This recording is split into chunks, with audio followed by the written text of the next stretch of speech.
Pops high in the air, and he's got it! And that's a shot up the middle. A diving stop by Cruz. Over to Guillen. Double play. If there was any fun on the field, for me, it was a great play. Right back and off the ground. And he will not.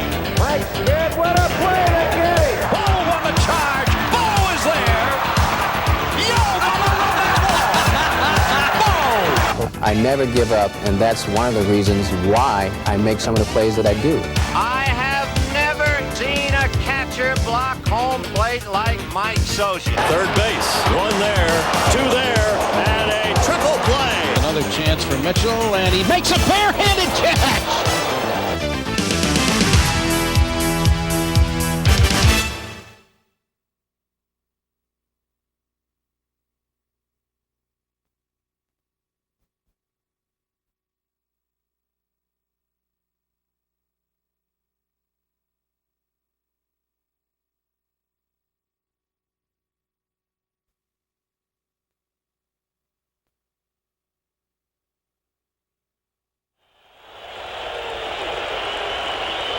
First base open, and they will walk Gibson with Harris coming up.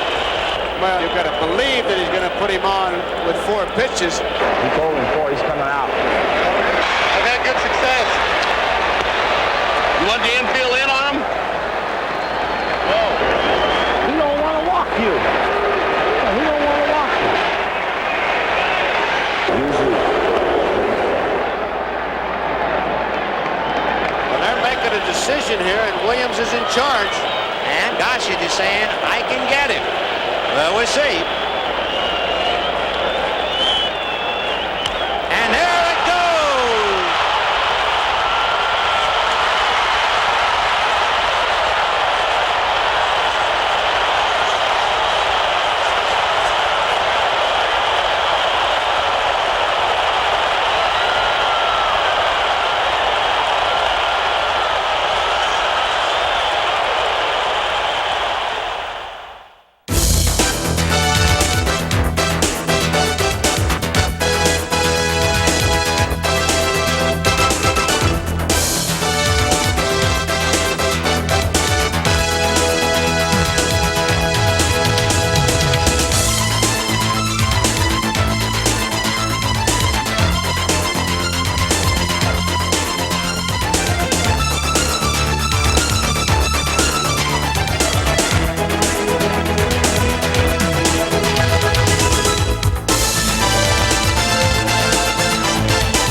This is Mel Allen with the 50 greatest home runs in baseball history.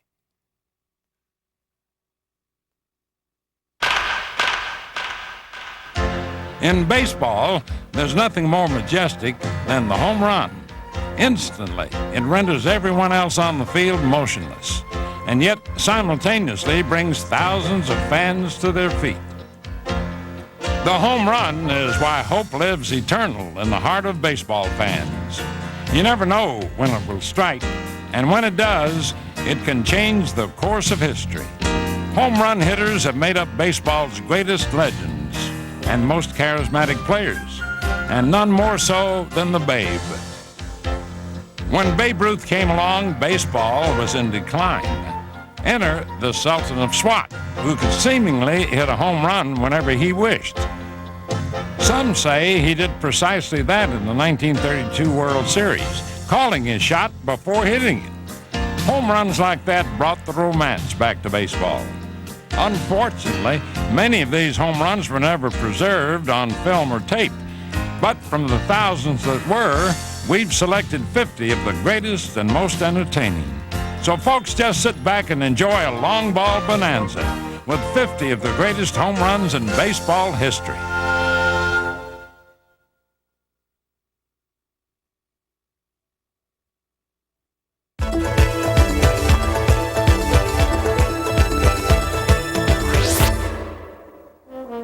Hank Aaron hit what is perhaps baseball's most memorable home run, the night he eclipsed the Babe. He's sitting on 7-14.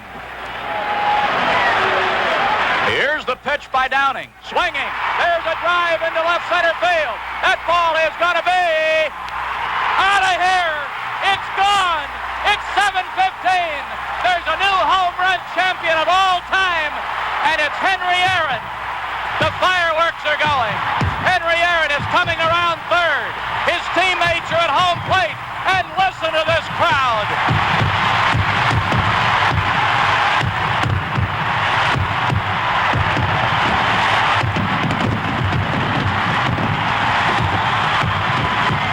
This sellout crowd is cheering Henry Aaron, the home run king of all time.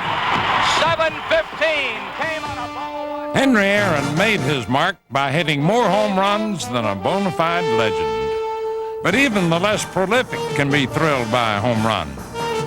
Take Dwayne Kuiper of Cleveland, who went to bat almost 3,400 times in his career and only did this once. 1-0 pitch to the left-hand batter. He drives one down the right field line, headed for the wall. It's gone! Dwayne Kuiper just hit his first major league home run. How about that? Hey, look at Dwayne on those bases. Oh, is he one happy ball player? For Dwayne, it was a career home run, one that was good for a career. Next stop, Brooklyn, the last game of the regular season, where the Phillies' Dick Sisler had two men on in the 10th inning. Swinging a fly very, very deep toward left field. Moving back, Abrams, way back. He can't get it. It's a home run. A home run for Dick Sisler. A home run that gave the Phillies the 1950 pennant over Brooklyn, and Sisler a niche in home run history. It would be 30 years before the Phils would win another pennant. But first, Mike Schmidt looked to clinch the division on the next to last day of the year. The pitch to Schmidt. Long drive to left field. He buried it. He buried it way back. Out of here. Home run. Mike Schmidt puts the Phillies up 6-4. Oh, what a drive by Schmidt. Unbelievable. He hit that thing deep to the seats in left field.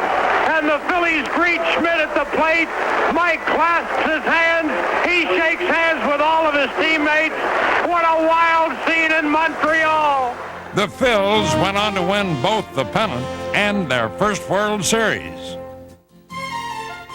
In Cincinnati, the stage was set for Johnny Bench Night to honor perhaps the greatest catcher of all time. You have made this day complete. You have made it better than I could have ever written a script for. I thank you so much. My family thanks you. I appreciate you. And I'm going to try like hell to play good for you tonight. Thank you. Well, that script got just a little better when the game began, and Johnny kept his word.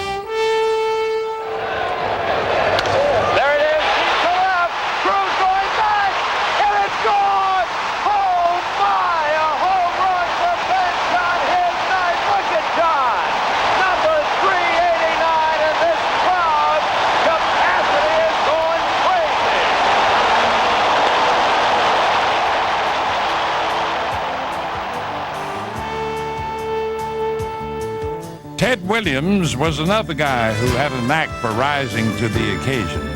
Take, for instance, the last at-bat of his amazing career. Well, you can bet your bottom dollar Williams would like to hit one out of here right now.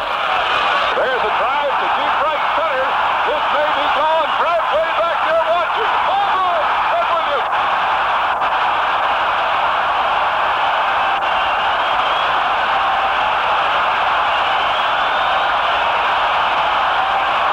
Well, if you had written it that way, nobody would believe it, so I even tried.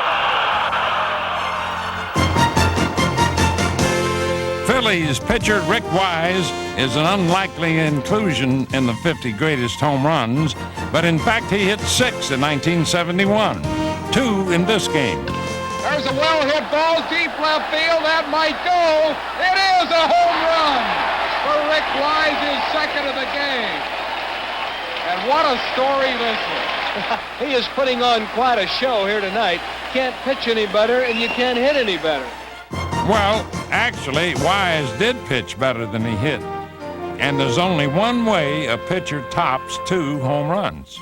Full count to Pete Rose. Well, it's gone down to the wire. Here's the 3-2 pitch. Swing a line drive, he did it! Vukovic made the grab, Wise has done it! A no-hit, no-run game! In Cleveland, it was a most historic day as the first black manager made his debut. But Frank Robinson was a manager and a player, and he made darn sure that nobody forgot. Pitch to Robinson, line drive to left field, well back, it is gone! Well, I'd have to say that is quite a way to break in as a manager. 2 of the 50 greatest home runs took place with Seattle, where the Mariners featured the first father and son ever to play together on the same team. And on this day, Ken Griffey Jr. and Sr. made home runs a family affair. The one thing that I've always said about Ken Griffey is that he is the best fastball hitter I've ever seen in my 20-plus years in the major leagues. Ken Griffey Jr. is on deck. Well hit to center field. Devon White going back. Gone! A 2-run home run. And he can still hit anybody's fastball. An instantaneous 2-0 Seattle lead. And 40-year-old Ken Griffey hits his 3rd home run since coming to the Mariners. So here's Ken Jr. hitting .299, 19 homers and 67 RBIs. And he hits one well to left center field. Dante Bichette. Back-to-back home runs. What else can these guys do? Not to be outdone, says Junior.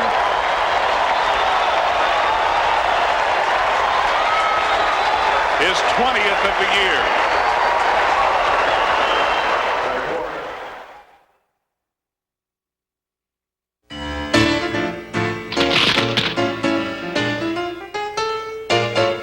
Now here's Jack Howell. Jack had a home run and a run-scoring double last night. Breaks his bat and hits a drive to right field. It's a broken bat home run. How do you like that? It? Check the bat, right? Check the bat is right. The broken part went beyond first base. And they want to check it, too. That's the first broken bat home run I've ever seen. Ever. In the seats, I can't believe it. They want the bat. Pinella wants that bat. And everybody's hollering the bat, the bat. John Shulak says, oh, never mind. A broken bat home run hit about 350 feet. That ought to go in the trophy case, pal. Watch this bat disintegrate. It's going to wind up holding the handle. The meat part of the bat went down to first base, but where the ball wound up is shocking.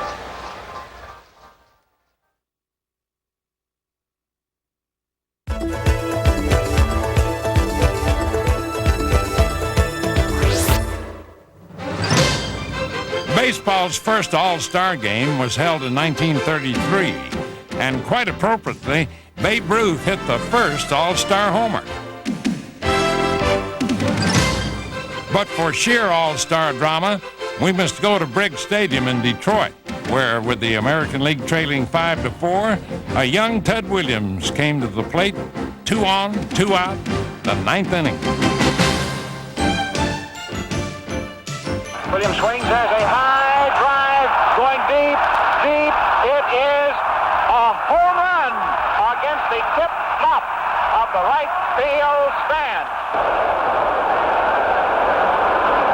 An American League 7-5 win.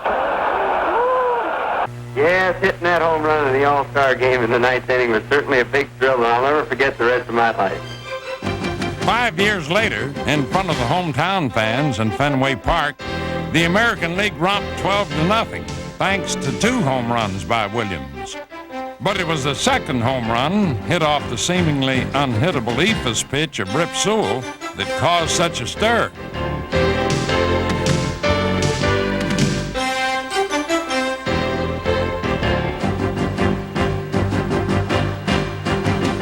It might have been the first time the arc of a hit off the Ephus pitch actually went higher than the pitch itself. But even in the rich tradition of the All-Star game, one feat had never been accomplished. No man had hit a grand slam. Then along came Freddie Lynn. He out at first, Carew at second, Trio at third. 2 out. And he drives it to deep right. Back goes Murphy, away back, and there it is, the first grand slam in All-Star history.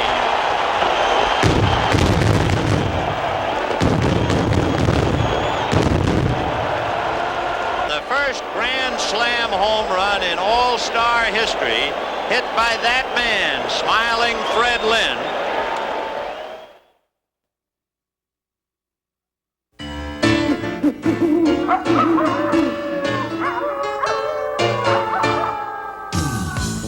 Atlanta was the site for one of baseball's least expected and least welcome home runs.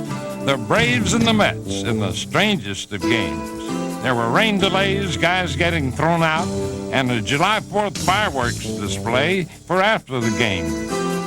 Long about the 13th inning and the next day, the Mets took a 2-run lead, but the Braves came back to tie it.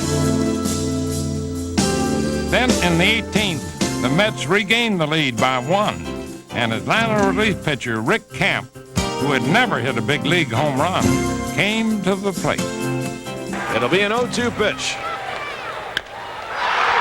And he is at the deep left. Heat goes back. It is gone. Holy cow. Oh, my goodness. I don't believe it. I don't believe it. Rick Camp. Rick Camp. I don't believe it.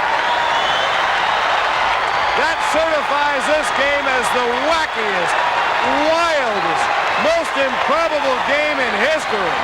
Well, Camp's moment of glory didn't last very long, as the Mets scored 5 in the 19th inning and won 16-13, with the last out made by Camp himself. The game ended at 3:55 a.m., and the Braves rewarded their faithful and woke up Atlanta with some fireworks.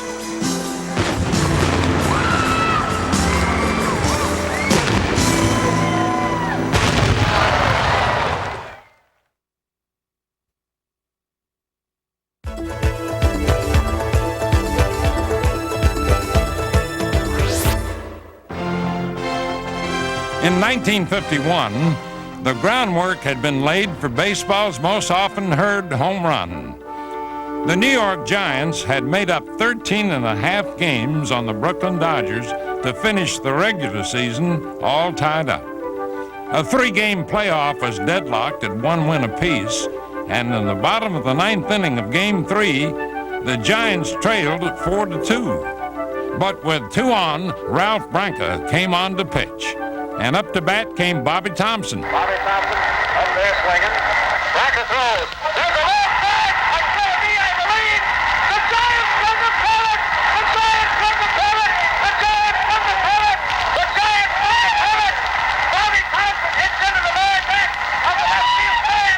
The Giants from the pellet, and they're going crazy. They're going crazy. That call by Giants broadcaster Russ Hodges has become a part of baseball folklore. But Dodger fans were listening to the Dodgers broadcast, and they heard Red Barber. The last half of the night, the Giants' chances look slim, almost nil. Now it's a 4-2 ball game in favor of Brooklyn, but the Giants have the tying run at second base, and Thompson is the hit next. Old number 13, Ralph Branca, comes on to relieve now. Big Branca called on for his most important job in his baseball career. Here it is. Branca pumps, delivers, the curve swung on and fell to deep front to left field. It is a home run. And the New York Giants win the National League Pennant, and the Polo crowd goes wild.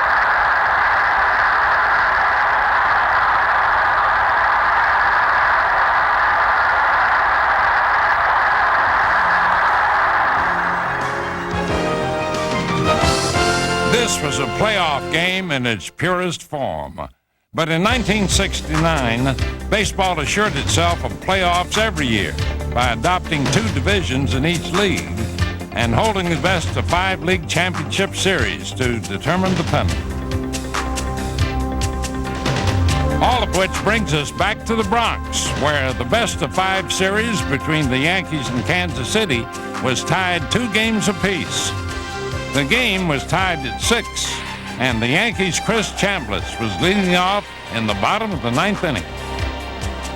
And there's a long drive to right field. This may be the end of the pennant, but see, it is up and gone. The Yankees in the pennant as Chris Chambliss hits a home run, and the Yankees in the pennant 7-6. Chambliss is being tackled. He has got to be allowed to touch the bases and get to home plate. Home plate is unguarded. He has not even touched home plate, and he goes into the safety of the dugout. Chambliss has won the pennant for the New York Yankees on the first pitch in the bottom of the 9th inning. 2 years later, the Yankees needed an extra game just to reach the championship series. They had finished the regular season tied with the Red Sox and went to Boston for a 1-game playoff. That's when Bucky Dent made history. The count's 1-1. 2 outs and 2 on. The Red Sox lead at 2-0 in the 7th inning here at Fenway. Deep to left. Yastrzemski will not get it. It's a home run. A 3-run home run for Bucky Dent. The Yankees now lead it by a score of 3-2. Boy, the last guy on the ball club you'd expect to hit a home run. Just hit one into the screen. Bucky Dent. The Yankees went on to win the game, the LCS, and the World Series. In 1981, the Dodgers and the Montreal Expos were tied 2 games apiece in their best of 5 championship series. The game was tied at 1 in the top of the 9th, and Rick Mundy was up with 2 out. Here's the 3-1 pitch, and it's swung on, fly ball, center field. Dawson at the wall. That ball is out of here, and a home run for Rick Mundy, and the Dodger bench clears to congratulate Rick Mundy, who has hit a 2-out home run here in the 9th inning. And the Dodgers have gone ahead 2-1.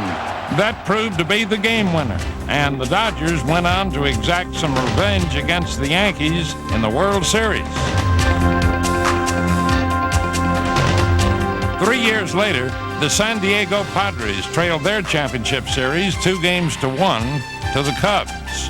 Game 4 tied 5-5 in the 9th. The situation was fertile for a hero.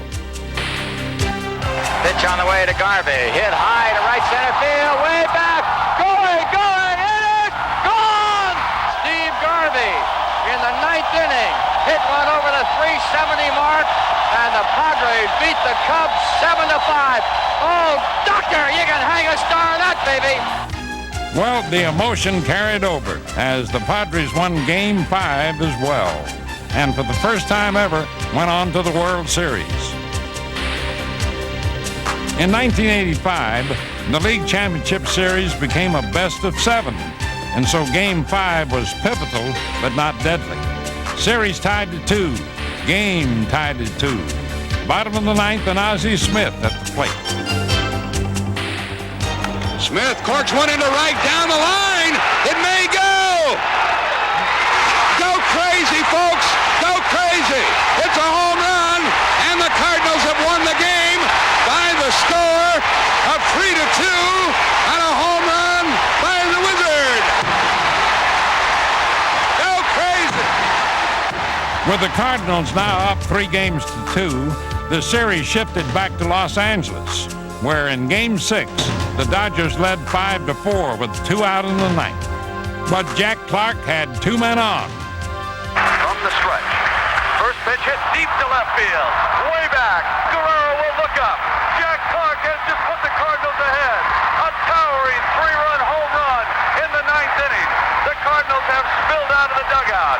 The Dodgers are quickly running out of tomorrows. There were no tomorrows for the Dodgers as they lost both the game and the pennant. It was Boston for whom things looked bleak a year later. The Red Sox trailed the Angels 3-1 and were behind 5-4 in the 9th. Donnie Moore needed 1 strike Dave Henderson one swing. Here's the pitch. There's a fly ball to left field. Downing is going back. It's gone! It is gone! Dave Henderson has homered, and the Boston Red Sox have taken the lead. The crowd is stunned. The Red Sox players are coming out of the dugout to greet Henderson, who has hit a home run. And Boston has come up with 4 runs and have taken a 6-5 lead in the ninth. Well, the Red Sox won that game in the 11th, then won the next two to miraculously win the pennant and meet the Mets in the World Series. And speaking of the Mets, they had some playoff excitement in '86 as well. Game 3 against Houston. Down 5-4 in the ninth, 1 on, 1 out. Lenny Dykstra, the man they call Nails on the Mets ball club, is waiting. Now the pitch. And a high fly ball hit the right field. It is fairly deep. It's way back by the wall. He did it! It's a home run! A home run! The Mets win the ball game. Dykstra hits a home run. Then Dykstra hit a home run. This ball game is over. The Mets, of course, went on to win the pennant and then tear the heart from Boston in the World Series.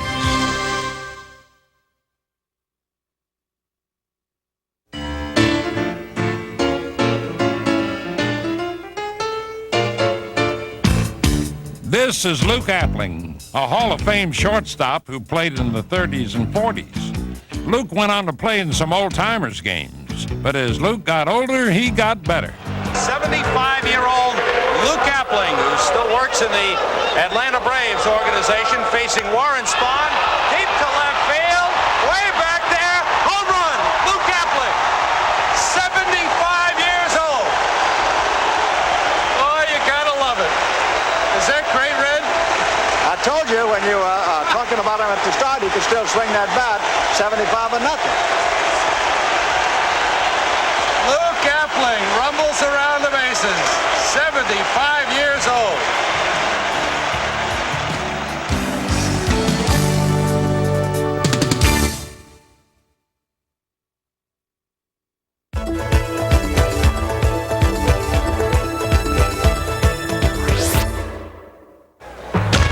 This one hit deep to left field, way back, and an upper decker. My goodness, this one is headed for the roof. I mean, if they pulled up a battleship out here and shelled this ballpark, they couldn't have put it up there any better than that. Goodbye, baseball!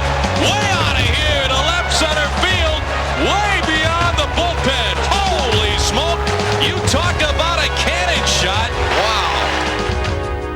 Nothing kindles more excitement in baseball than the power hitter, the big bruisers who can hit the ball to the far reaches of your imagination.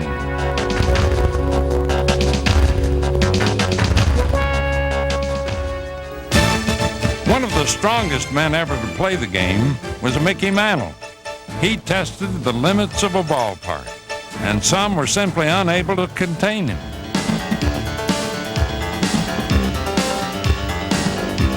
But perhaps his longest home run came appropriately at home, Yankee Stadium, a shot that was still rising when it hit the facade in right field, a mark Mantle would reach 5 times in his career.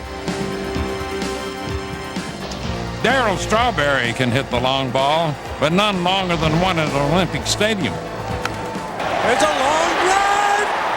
That ball is out of here. Home run, Darryl Strawberry. That ball may have hit the lights up there. I think it did. I can't believe it. That ball hit the top of the stadium. With Darryl, even seeing isn't believing. Jimmy Wynn was known as the toy cannon when he played for Houston. He was only 5'9", but had an explosive bat. And one day at Crossley Field, he fired a salvo on the freeway. Jimmy Wynn, the batter, with a count of 1 ball and 2 strikes. Wynn swings and drives deep into left field. Look at this one go, everybody. Up to the scoreboard. It's over the scoreboard, bouncing up onto the freeway. I can see it up there where those automobiles are going. Look at that drive. You talk about a tape measure shot. That has got to be the longest home run I have ever seen hit in Crosley Field, or hit out of it. No question about it. Look at Jimmy Wynn. In the 1971 All-Star Game, 5 future Hall of Famers hit home runs, and so did one who just might make it 6. 1 ball, 2 strikes to Reggie Jackson. There's a long drive. That one is going way up. It is off the roof. That hit the transformer up there. I've never seen anyone get out as quickly as that one did, and it looked like it was on the rise. It wasn't a high fly ball. It was going up. What a smash. Now, hitting a home run into the upper deck in Detroit is not uncommon. But to go beyond that, well, it helps to be as strong as Cecil Fielder. Long drive, deep left field. This is on the roof, over the roof, gone. Home run for Cecil.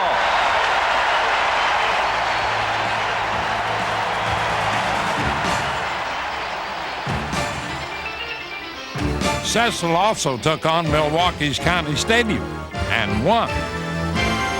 Oh, look at this. Forget it. That might be out of the whole stadium. It may be. It is. They went out of everywhere, right on over the top. Cecil Fielder with a monstrous home run. What a blast. And Jose Canseco christened the Netherland of Toronto Skydome. Canseco bids for the second homer of the inning. If it's fair, he's got it. Whoa. And it settles into the upper deck. Oh, my goodness. There's the guy who caught the Canseco home run ball. When you buy a seat in this section of the stadium, you don't exactly come to the park expecting to come away with a souvenir.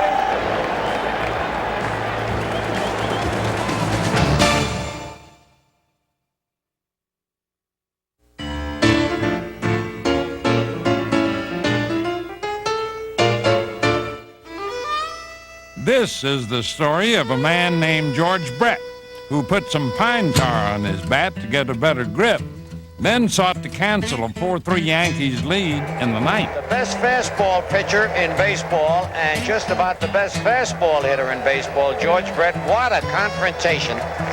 Just set by Gossage. The pitch deep to right field. Holy cow, I don't believe it. Home run for George Brett. I don't believe it. That lightning could strike twice. And Billy Martin now is coming out. He wants to take a look at that bat. Well, that's a little late. I don't believe it. I told you I had nightmares about this thing. Unbelievable. Look at George Brett. He is getting congratulated, but there's a big huddle out there, and the umpires are going to talk over. They got to get a calibrating machine out here to calibrate this thing and see just how high the pine tar is. And there is a definite rule in the rule book that you cannot have it above a certain distance.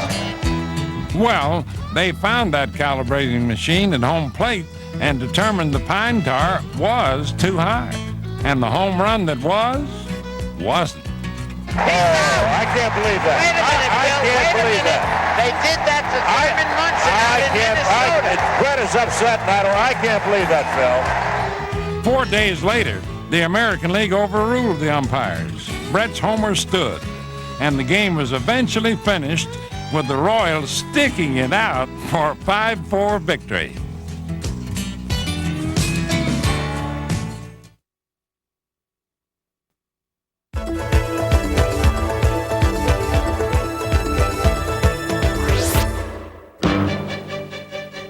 The magic number for a home run hitter starts at 500.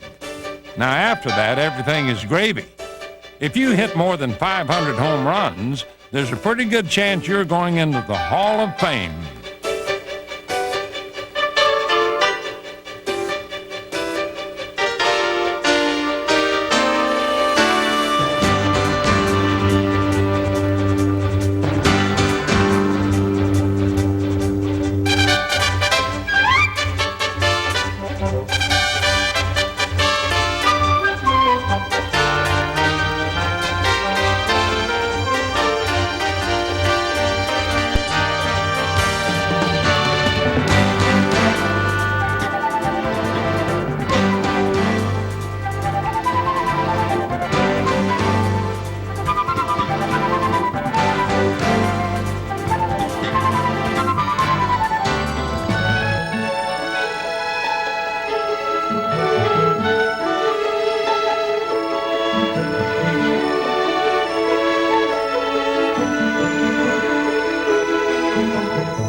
So, in honor of these men who rose far above the rest, here are some selected magic numbers and the magicians who waved the wand.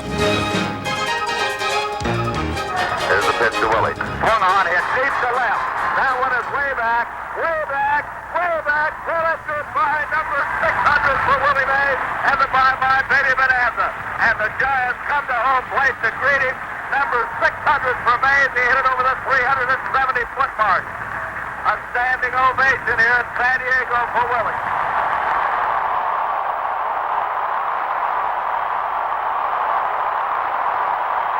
Here's the payoff pitch. This is it. There it goes. It's out of here.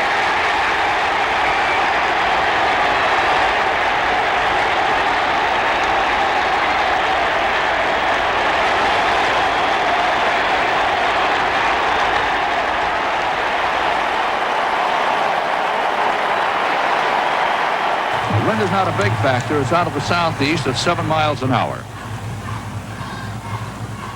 Jarvis fires away. That's a fly ball deep to left. Back. That's it. That's it. Hey! He did it. Ernie Banks got number 500. A line drive shot into the seats and left. The ball tossed in the bullpen.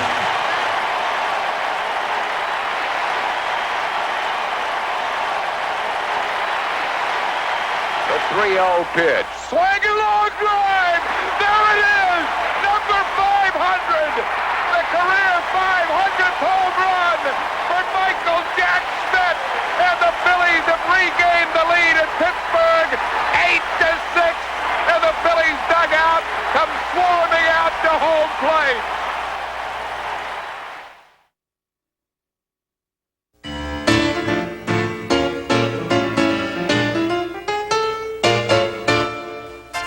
Jimmy Pearsall also hit a milestone, but in the manner of Pearsall, he did it with a twist.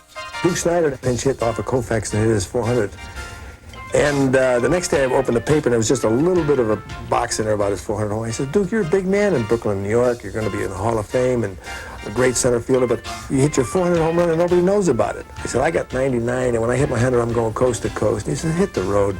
We're playing the Phillies on a Sunday afternoon. And I said to the photographers, keep an eye on me. I don't say anything to the sports writers. I said, watch me today, and I'm going to hit a home run today. And I haven't hit a home run in 2 years, but I'm going to hit one today. Well, Pearsall kept his word all right, but after hitting his 100th, he ran the bases backwards. Jimmy won his bet, but lost his job. Well, the next morning I buy papers, and I knew I was going to get some ink, but how much I didn't know. Now, on the front page of each paper had a sequence of me running around the bases backwards. So I got him a triplicate, and I went to the ballpark. I said, see, Duke, I told you I was going coast to coast. Now, to make a long story short, I got released 2 days later. Casey didn't like my act.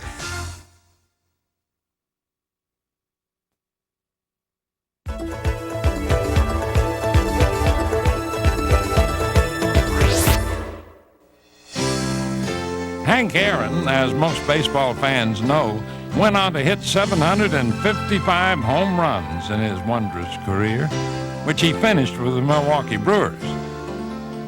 And although that's the Major League record, it's not the all-timer. That distinction belongs to Sadaharu Oh, who hit 868 career home runs. And the one that pushed him past Aaron was something special. 投球は第6球目インコース来ましたホームランナイスホームランホームラン750バットを飛び出しました両手を大きく広げて王選手今一塁キャンバスを回りましたゆっくりと二塁に向かいます一塁側のジャイアンツのバックアウトから全選手がブルペンからの全選手が今ホームプレートのそばに集まりました王選手ゆっくりとこれから三塁を回ります三塁キャンバスを回るプレスの拍手How about that? Not bad for a career in any country. But some guys don't need a lifetime to set some kind of home run record. Willie Mays tied one, and he did it in a day. The 2-0 delivery, and Mays sends another one. Tell it, bye-bye, baby. Aaron doesn't even move. It's going far up into the center field bleachers. Willie Mays has tied a record, 4 home runs in a game. Mike Schmidt must have watched Mays as a kid and figured if Willie can do it, he can do it. Richie Allen is led off with a walk. Here's Mike Schmidt. He's playing. Don't tell me. Don't tell me. How about that? That's got to be a reverse pitch. And Mike Schmidt has drilled his 4th home run.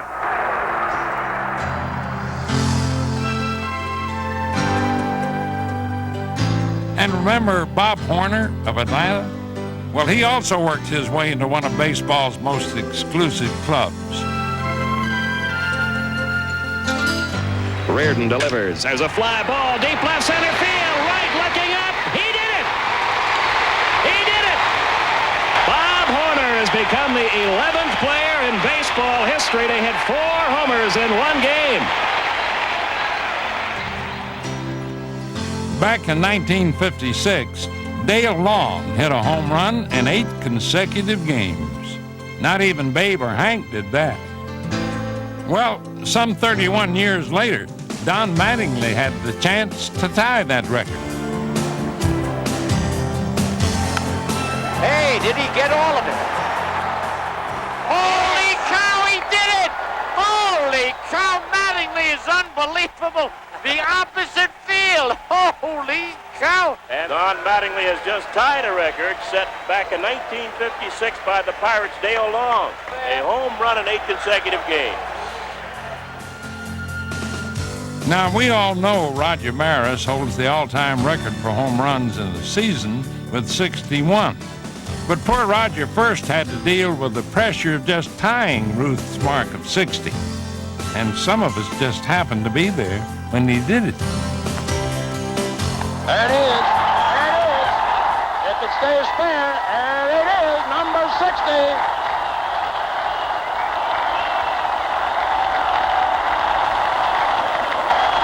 How about that? There's standing ovation. And they're calling him out of the dugout. This is most unusual. They are asking him to come out of the dugout. Now this is something. It all came down to the last day of the year. If Roger was going to pass the Babe, he'd have to do it in one of these at-bats. Down to the wire with one of the greatest home runs ever. And you got a handful of people sitting out in left field, but in right field, man, it is mobbed out there. And they're standing up. Here's the windup. Fastball hit deep to right. This could be it. Way back there. Holy cow, he's what's the matter? Look at him fight for that ball out there. Holy cow, what a shot. 51 home runs, and they're still fighting for that ball out there. People are climbing over each other's backs, and they want Maris to come out and take another bow. He does. One of the greatest sights I've ever seen here at Yankee Stadium.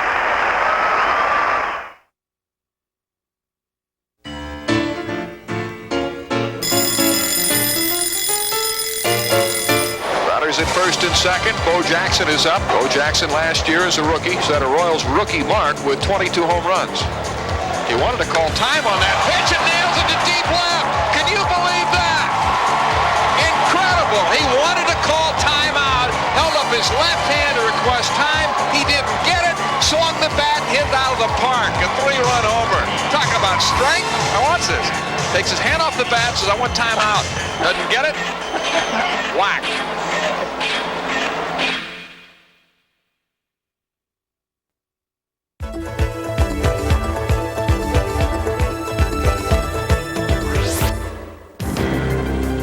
In the World Series, everything is magnified, and nothing more so than a home run. Folks always remember a good World Series blast. Of course, one they might have forgotten came in the 1942 Classic between the Yankees and the Cardinals. Whitey Kurowski hit it off Red Ruffing in the ninth to break a 2-2 tie and give the Cards the series in just 5 games. More recently, you've got Minnesota's Kirby Puckett in the 11th inning of Game 6 against Atlanta. Puckett swings and hits a blast. Deep left center, way back, good. The Twins go to the 7th game. Touch 'em all.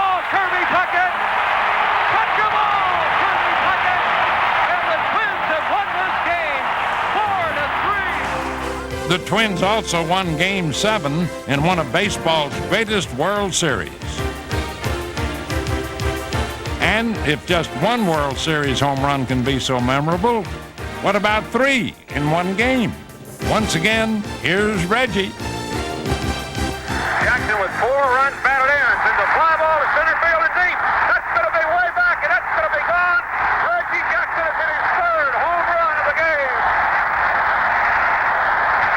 Reggie Jackson becomes the 2nd man in World Series history to hit 3 home runs in a game. Babe Ruth did it on 2 occasions, in 1926 and in 1928. It was Reggie's finest hour as the Yankees won the series, and Reggie was named Most Valuable Player.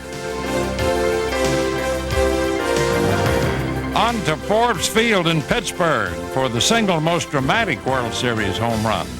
7th game against the Yankees, 6-6 the score when Bill Mazeroski led off in the 9th. There's a swing and a high fly ball going deep to left. This may do it. Back to the wall goes Berra. It is over the fence, home run. The Pirates win. It was the only time ever that a home run won a World Series in the last at bat.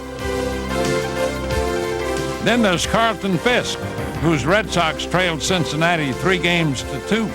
12th inning, Game 6, score 6-6. There it goes, the long drive. If it stays fair, home run.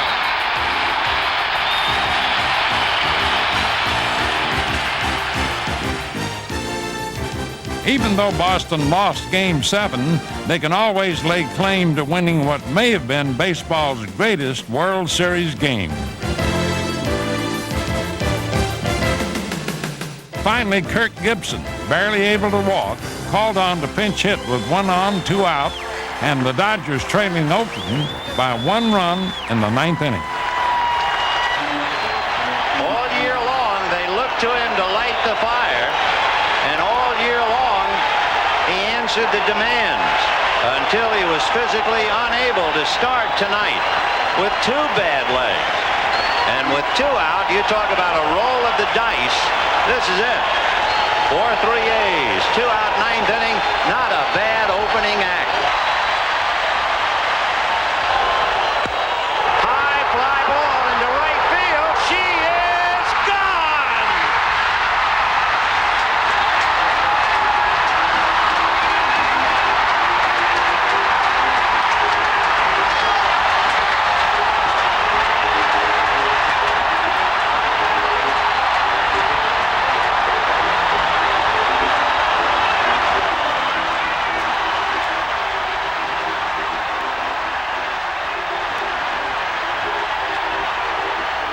Man alive, it was the kind of moment home runs were meant to be. And you've just seen 50 of the best. And talking about the greatest home runs, you never know when they'll strike. But you can bet your life there will always be more. This is Mel Allen saying, thanks a lot for watching, everybody.